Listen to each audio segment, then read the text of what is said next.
ipinalabas namin sa aming programa ang larawang ito. Dala ng kapansanan sa pag-iisip, walang nakakaalam kung ano ang tunay niyang pangalan. Dahil dito, binansagan siyang Mr. X. Matapos naming ma-flash ang larawan ni Mr. X, dali-daling dumulog sa aming tanggapan ang mag-inang Digna at Nida Makayan. Sila raw ang lola at tiyahin ni Mr. X. At Noli Makayan daw ang tunay nitong pangalan. Anila, mahigit 1 taon na itong nawawala at tila iginuhit talaga ng tadhana dahil saktong napanood nila ito sa aming programa. Yung apo kong isa na nakatira sa Novaliches, nakita niya sa Channel 11, tapos sa kay Jessica Soho. Sabi niya. Tapos yun, inabangan namin pagka Martes. Si Lola Digna ang nagpalaki at kumalinga kay Noli mula nung naulila ito sa kanyang mga magulang. Espesyal daw si Noli para sa kanya. Ang kapansanan nito'y itinuturing pa raw nilang kaloob ng Diyos. Hindi nga siya makapagsalita, hindi man marunong magbasa, saka hindi turuan mo magsulat, hindi niya makayawakan ng lapis, hindi siya makapagsulat. Yun. Tapos gusto niya, lakad lang siya ng lakad. Pabigat man kung ituring ng iba, hindi ito ininda ni Lola Digna. Kahit ganyan lang lumalaga sa akin. Pag may sakit siya, pinadodoktor ko. Tapos pag siya, pinapakain ng maayos, pinapaliguan. Alagang-alaga siya. Ayon pa kay Lola Digna, hindi raw ito ang unang beses na nawala si Noli. Madalas mawala yun, pero nayaan lang namin, mabalik naman. Nakakarating ng Cavite, nakakarating ng Pasig, nakakarating ng Bulacan. Pero noong June 2004, nang mula sa pagpapahinga, namalayan na lang ni Lola Digna na tila nawawala ang kanyang apo. Sa pag-aakalang nasa labas lang ito, hindi na niya ito ininda. Pinabayaan lang namin muna dahil ang alam namin, babalik rin siya.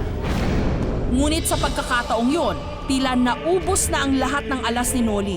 Hindi na nila ito muli pang nakita. Sobrang lungkot. Para akong manghihina. Kasi siya lang ang nasa isip ko eh. Sa aming pakikipagkwentuhan kay Lola Digna, nakuha namin ang mga sumusunod na impormasyon tungkol kay Noli. 30 taong gulang na raw ito. Meron itong peklat sa kaliwang binti, sanhi ng aksidenteng tinamo nung bata pa siya. Malapad ang kanyang mga daliri sa kamay at pudpud ang mga kuko dahil sa palagyan niya itong kinakagat. At higit sa lahat, hirap daw itong magsalita.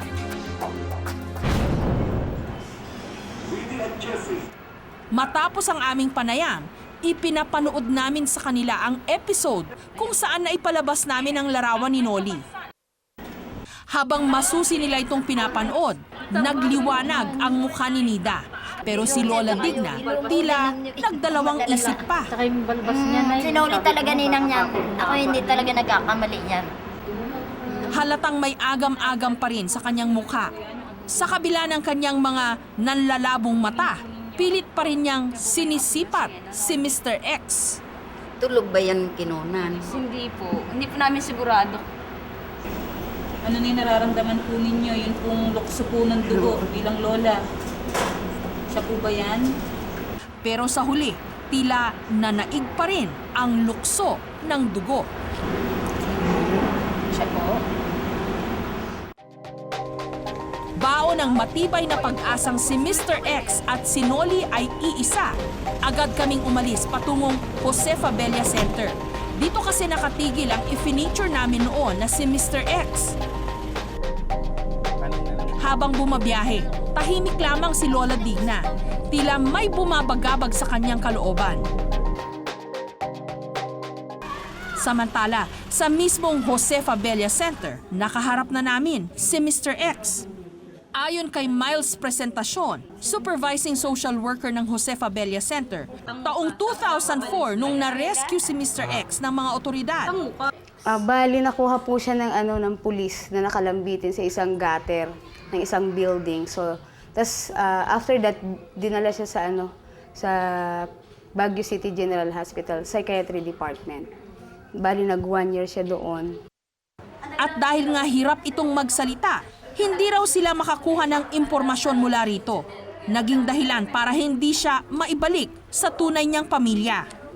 Meron po siyang mental retardation at saka psychotic din siya. Hindi kasi siya nakakapagbigay ng kahit anong informasyon, kahit na pangalan niya o taga saan siya, ilan ang edad niya. Kasi hindi siya nagre-respond na verbally.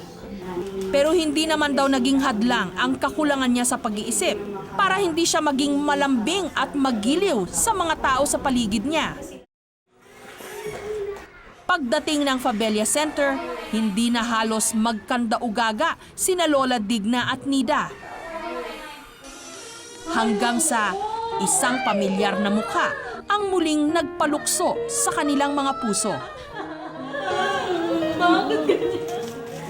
At dito na namin nakumpirma, si Mr. X at si Noli, iisa.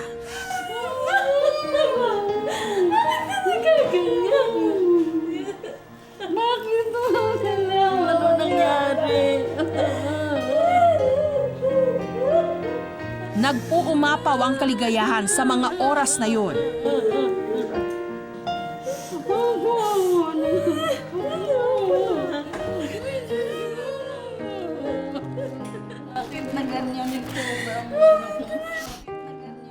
Bakit? Sabihin mo, Lola. Oo, yun nga. Lola.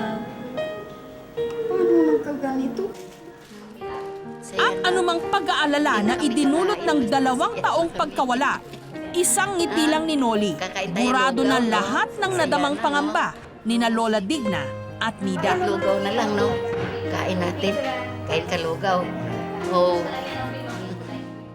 Kilala mo yan? Pagdating ni Noli sa kanilang tahanan, halos hindi maipaliwanag ang ligayang dala ng pagbabalik niya. Punta mo ako. Kilala? May diferensya man si Noli sa pag-iisip. Para sa kanyang pamilya, siya ang kumukumpleto sa kanilang kasiyahan. Maligayang maligaya na ako. Dito na to. Hindi na ako mag-iisip. Hello po! Kamusta ho kayo? Alam niyo ho, bago po kami nagtampok ng mga reunion stories sa KMJS, nauna na po dyan yung aming programang Sana'y Muling Makapiling at Reunions sa ganyang mga kwento. At ngayon, ang good news po, mapapanood nyo na ang full episodes ng mga ito. Mag-subscribe lamang po sa GMA Public Affairs YouTube channel at ganun din po sa GMA Public Affairs Facebook account. Kita-kita po tayo at mabuhay po ang mga pamilyang